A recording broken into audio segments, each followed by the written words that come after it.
Arrange केलं, तुम्ही सगळे इथे बघू शकता। हे साफसफाई करताना जरा आनंदच होतो। हॅलो, माझं नाव अनुष्का आहे आणि आम्ही उद्योजककडून आलो आहोत।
माझं नाव अनुष्का आहे आणि आम्ही उद्योजककडून आलो आहोत आणि इथे तुम्ही बघू शकता आम्ही प्रभादेवी बीचला आलो आहे। तिथे बीच क्लीनअप चालू आहे।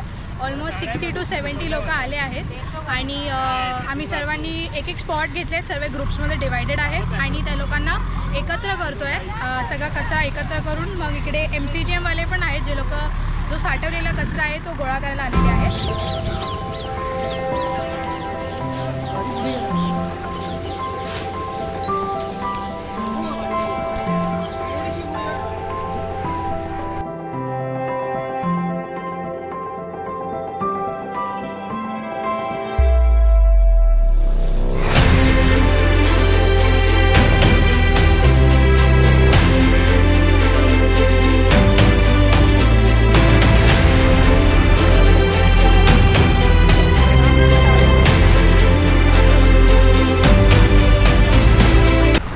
हे साफसफाई करताना जरा आनंदच होतो आहे, कारण सगळ्यांनी करायला पाहिजे म्हणून हुपारेल कॉलेज हे इनिशिएटिव्ह घेते, ह्याचं खूपच बरं आहे। आणि कसं आहे, गणपती विसर्जनानंतर पण खूप कचरा होतो, म्हणजे श्रद्धा पण असते लोकांची, पण त्यामुळे दुसरे विपरीत परिणाम पण होतात। म्हणून सगळ्यांनी जर इको फ्रेंडली गणपती किंवा असा थोडा कचरा कमी केलं तर बरं होईल। आणि एरवी पण, फक्त गणेश विसर्जन असंच नाही, एरवीसुद्धा।